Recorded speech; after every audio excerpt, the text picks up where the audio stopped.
ഇപ്പോൾ ഈ കോൺഗ്രസിൻ്റെ പുനഃസംഘടനയാണല്ലോ കോൺഗ്രസിൻ്റെ രാഷ്ട്രീയത്തിലെ ഏറ്റവും പ്രധാനപ്പെട്ട കാര്യമെന്ന് പറയുന്നത്. കാരണം അത് പല വഴിക്കാണ് പോയിക്കൊണ്ടിരിക്കുന്നത്. ഇപ്പോൾ വി ഡി സതീശന് കെ സുധാകരനെ മാറ്റണം എന്ന വലിയ ആഗ്രഹമുണ്ട്. പക്ഷേ സുധാകരൻ അതിന് തടയിടാനുള്ള നീക്കങ്ങൾ നടത്തിക്കൊണ്ടിരിക്കുന്നു. പ്രത്യേകിച്ചും കെ മുരളീധരനെയൊക്കെ മുന്നിൽ നിർത്തിക്കൊണ്ടുള്ള ഒരു നീക്കമാണ് സുധാകരൻ്റെ ഭാഗത്ത് നിന്ന് ഉണ്ടായിക്കൊണ്ടിരിക്കുന്നത്. അതേസമയം തന്നെ സുധാകരൻ മറ്റൊരു പ്രധാനപ്പെട്ട കാര്യം ഇന്നലെ ചെയ്തത് രമേശ് ചെന്നിത്തലയെ അദ്ദേഹത്തിൻ്റെ വീട്ടിൽ പോയി കണ്ട് കൂടിക്കാഴ്ച നടത്തിയിരിക്കുന്നു എന്നാണ്. കാരണം നമുക്കറിയാം ചെന്നിത്തലയ്ക്ക് വി ഡി സതീശനോട് മാനസികമായി ഐക്യമില്ല എന്ന കാര്യം നമുക്കറിയാം. കാരണം പ്രതിപക്ഷ നേതാവായി നേരത്തെ നമുക്കറിയാം ഈ സർക്കാരിൻ്റെ തുടക്കത്തിൽ പ്രതിപക്ഷ നേതാവായി രമേശ് ചെന്നിത്തല വീണ്ടും വരുമെന്നായിരുന്നു കോൺഗ്രസിനുള്ളിൽ ഒരു പൊതുവായ ധാരണ എന്ന് പറയുന്നത്. ഉമ്മൻചാണ്ടി അടക്കം അതിനെയായിരുന്നു പിന്തുണച്ചിരുന്നത്. പക്ഷേ പിന്നീട് അപ്രതീക്ഷിതമായി വി ഡി സതീശൻ ആ സ്ഥാനത്തേക്ക് വരുന്നത് നമ്മൾ കണ്ടതാണ്. അതിൻ്റെ പുറകിൽ ഒരുപാട് കളികൾ നടന്നിട്ടുണ്ട് എന്ന ആക്ഷേപം, എന്ന അണിയറ സംസാരം ഇപ്പോഴും കോൺഗ്രസിനുള്ളിലുണ്ട്. അതുകൊണ്ട് തന്നെ സ്വാഭാവികമായും സതീശനോട് ആ ചൊരുക്ക് ചെന്നിത്തലയ്ക്ക് മനസ്സിലുണ്ട് എന്ന കാര്യം ഉറപ്പാണ്. അതുകൊണ്ട് തന്നെ ചെന്നിത്തലയെ കൂടെ നിർത്തിക്കൊണ്ടുള്ളൊരു നീക്കത്തിനാണ് ഇപ്പോൾ കെ സുധാകരൻ മുന്നിട്ടിറങ്ങിയിരിക്കുന്നത് എന്നാണ് നമുക്ക് മനസ്സിലാക്കാൻ കഴിയുന്നത്. അതിൻ്റെ ഭാഗമായിട്ടാണ് സുധാകരൻ ചെന്നിത്തലയെ വീട്ടിൽ പോയി കണ്ടത്. ഏതായാലും അതിനുശേഷം ചെന്നിത്തല പറഞ്ഞത് ഇപ്പോൾ നിലവിൽ പുനഃസംഘടന സംബന്ധിച്ച ആലോചനകളൊന്നും നടന്നിട്ടില്ല എന്നാണ് അദ്ദേഹം പറഞ്ഞത്. അനിശ്ചിതത്വം തുടരുന്നതിനിടെയാണ് ഈ കെ സുധാകരൻ എ കെ ആന്റണിയെയും കണ്ടു കേട്ടോ. ചെന്നിത്തലയെ മാത്രമല്ല എ കെ ആന്റണിയെയും കണ്ടു. കേരളത്തിലെ കോൺഗ്രസിൽ പുനഃസംഘടനയുമായി ബന്ധപ്പെട്ട് ഒരു ചർച്ചയും ഔദ്യോഗികമായി നടന്നിട്ടില്ല എന്നാണ് രമേശ് ചെന്നിത്തല അതുമായി ബന്ധപ്പെട്ട് പറഞ്ഞിരിക്കുന്നത്. അപ്പോൾ ഒരു കാര്യം ഉറപ്പാണ്, ഈ പുനഃസംഘടനയുമായി ബന്ധപ്പെട്ട ചർച്ചകൾ തുടങ്ങുന്ന സമയത്ത് അടിപൊട്ടുമെന്ന കാര്യത്തിൽ ഒരു സംശയം വേണ്ട. അത് ഈ പറയുന്നത് പോലെ 10 മിനിറ്റ് കൊണ്ട് തീർക്കാൻ ഉള്ള കാര്യമേ ഉള്ളൂ എന്നാണ് കെ സുധാകരൻ ഒരിക്കൽ പറഞ്ഞത്. 10 മിനിറ്റ് കൊണ്ട് പോയിട്ട് 10 മാസം കൊണ്ട് തീർക്കാൻ പറ്റുമോ എന്ന കാര്യം വലിയ സംശയമാണ്. അപ്പോൾ നമുക്ക് രമേശ് ചെന്നിത്തല ഇതുമായി ബന്ധപ്പെട്ട് പറഞ്ഞ കാര്യങ്ങളൊന്ന് കേൾക്കാം, അതിനുശേഷം തിരികെ വരാം.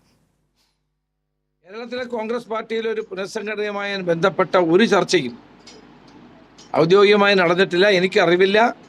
ഞാൻ നേരത്തെ വ്യക്തമാക്കിയിട്ടുള്ളതാണ്. മാധ്യമങ്ങളിലൂടെ കാണുന്നതല്ലാതെ കോൺഗ്രസിനകത്തെ പുനഃസംഘടനയുമായി ബന്ധപ്പെട്ട ഒരു ചർച്ചയും നടന്നതായി എനിക്കറിയില്ല. പുനഃസംഘടന വേണോ വേണ്ടയോ എന്നുള്ള കാര്യങ്ങളെല്ലാം തീരുമാനിക്കേണ്ടത് കോൺഗ്രസ് ഹൈക്കമാൻഡാണ്. ബന്ധപ്പെട്ട നേതാക്കളുമായിട്ട് ചർച്ച ചെയ്യേണ്ടതാണ്. പക്ഷേ ഇതുവരെ അത്ര ഒരു ചർച്ച ഉണ്ടായിട്ടില്ല. അത്രമാത്രമേ എനിക്കതിനെപ്പറ്റി പറയാം. അപ്പോൾ നിലവിലൊരു ചർച്ചയും ഉണ്ടായിട്ടില്ല എന്നാണ് അദ്ദേഹം പറഞ്ഞു വെക്കുന്നത്. ഏതായാലും പക്ഷേ അങ്ങനെയല്ല വസ്തു എന്നാണ് നമുക്ക് മനസ്സിലാക്കുന്നത്. ചർച്ചകളൊക്കെ ഒരുപാട് ഇങ്ങനെ നടക്കുന്നുണ്ട്. ഈ ചർച്ചകൾ സതീശൻ ക്യാമ്പിൻ്റെ ഒരു ആലോചന എന്ന് പറയുന്നത് ഏത് വിധേനയും കെ സുധാകരനെ KPCC അധ്യക്ഷ സ്ഥാനത്ത് നിന്ന് മാറ്റണമെന്നതാണ്. പക്ഷേ അതിന് തടയിടുകയാണ്, പ്രതിരോധം തീർക്കുകയാണ് ചെന്നിത്തലയും കെ മുരളീധരനെയും ഒക്കെ കൂടെ കൂട്ടിക്കൊണ്ട് കെ സുധാകരൻ. അതാണ് അവിടുത്തെ ഒരു മാറുന്ന രാഷ്ട്രീയ സാഹചര്യം എന്ന് പറയുന്നത്. മാനസ കൂടി നമ്മളോടൊപ്പം തിരുവനന്തപുരത്ത് നിന്ന് ചേരുകയാണ്. നോക്കാം എന്താണ് കോൺഗ്രസിൽ പുതിയ രാഷ്ട്രീയ സമവാക്യങ്ങൾ രൂപപ്പെടുകയാണോ എന്ന് നമുക്കൊന്ന് പരിശോധിക്കാം. മാനസ, എവിടെ പോയി മാനസ? Good morning. മനു, ഇത്തരത്തിൽ KPCC പുനഃസംഘടനയുമായി ബന്ധപ്പെട്ട് തർക്കങ്ങൾ തുടരുന്നതിനിടെയാണ് ഈ കൂടിക്കാഴ്ചയും അതുപോലെ ചർച്ചകളും ഒക്കെ സജീവമായി നടക്കുന്നത്. ഏതായാലും പുനഃസംഘടന ഉണ്ടാകില്ല അല്ലെങ്കിൽ പുനഃസംഘടനയുമായി ബന്ധപ്പെട്ട ചർച്ചയില്ല എന്നായിരുന്നു രമേശ് ചെന്നിത്തല പറഞ്ഞിരുന്നത്. പക്ഷേ കഴിഞ്ഞ ദിവസം ഈ മുതിർന്ന നേതാക്കളുമായി കെ സുധാകരൻ കൂടിക്കാഴ്ച നടത്തുന്ന ഒരു സംഭവം ഉണ്ടായിട്ടുണ്ട്. ഇത്തരത്തിൽ AK ആന്റണി അതോടൊപ്പം തന്നെ രമേശ് ചെന്നിത്തല ഉൾപ്പെടെയുള്ളവരെയാണ് കെ സുധാകരൻ നേരിൽ പോയി കണ്ട് സംസാരിച്ചത്. ഈ KPCC പുനഃസംഘടന വേണമെന്ന ആവശ്യം മറ്റു ചിലർ ഉന്നയിക്കുമ്പോൾ അതോടൊപ്പം തന്നെ സുധാകരൻ പക്ഷത്ത് നിൽക്കുന്നവർ ഇത്തരത്തിലൊരു പുനഃസംഘടനയുടെ ആവശ്യമില്ല, കെ സുധാകരൻ തന്നെ അധ്യക്ഷനായി തുടരുന്ന ഒരു സ്ഥിതി മതി എന്ന നിലപാടിൽ ഉറച്ചു നിൽക്കുകയാണ്. അവരത് ഉറപ്പിക്കുന്നുണ്ട്. അതായത് കെ സുധാകരൻ മാറേണ്ട സാഹചര്യമില്ല. കെ സുധാകരനും ഒപ്പം തന്നെ രമേശ് ചെന്നിത്തലയും ഒരുമിച്ചാണ്, ഒരാൾ പ്രതിപക്ഷ നേതാവായി ഒരാൾ KPCC അധ്യക്ഷനായി മാറുന്നത്. മാറുകയാണെങ്കിൽ രണ്ടുപേരും മാറട്ടെ, ഒരാളെ തന്നെ മാറ്റി ഒതുക്കാൻ നോക്കണ്ട എന്ന നിലപാടാണ് സുധാകര വിഭാഗത്തിനുള്ളത്.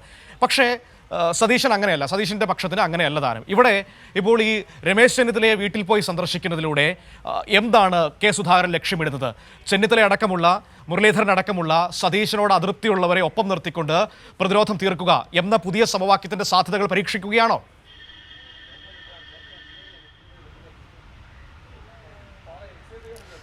തീർച്ചയായും അത് തന്നെ ഒന്ന് ഉറപ്പിക്കുന്ന അല്ലെങ്കിൽ അത്തരം സംശയങ്ങളിലേക്ക് പോകേണ്ട ഒരു സ്ഥിതി തന്നെയാണ് ഉള്ളത്. ഇത്തരത്തിൽ മനു സൂചിപ്പിച്ചതുപോലെ തന്നെ VD സതീശൻ പക്ഷം ഈ ഒരു സമ്പൂർണ്ണ അഴിച്ചുപണി തന്നെയാണ് KPCCയുമായി ബന്ധപ്പെട്ട് ആവശ്യപ്പെട്ടിരിക്കുന്നത് അല്ലെങ്കിൽ മുന്നിൽ കണ്ടിരിക്കുന്നത്.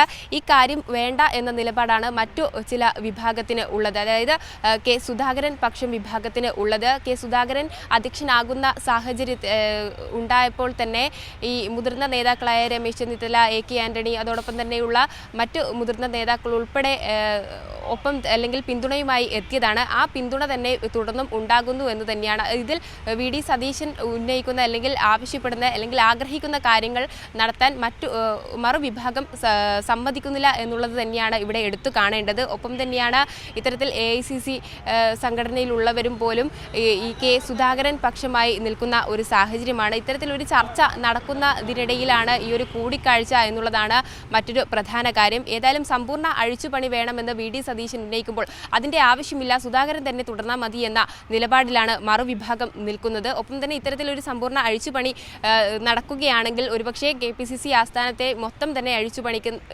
വിധേയമാക്കേണ്ടി വരും. ഒപ്പം തന്നെയാണ് ഈ DCC പ്രസിഡന്റുമാരെയും മാറ്റേണ്ട ഒരു സ്ഥിതിയായിരിക്കും ഉണ്ടാവുക. കാരണം കെ സുധാകര പക്ഷം തന്നെ തുടച്ചു മാറ്റണം എന്ന നിലപാടിലാണ് വി ഡി സതീശൻ നിൽക്കുന്നത്. അത് പ്രത്യക്ഷമായും തന്നെ തെളിഞ്ഞതാണ്.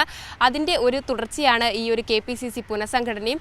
ഈ കാര്യങ്ങളൊക്കെയും വി ഡി സതീശൻ ഇത്തരത്തിലൊരു തീരുമാനവുമായി മുന്നോട്ട് പോകുമ്പോൾ കെ സുധാകര പക്ഷം അതിനോട് യോജിക്കുന്ന ഒരു നിലപാടല്ല, മാത്രമല്ല തീർത്തും എതിർപ്പ് കാണിക്കുന്ന ഒരു നിലപാടാണ്.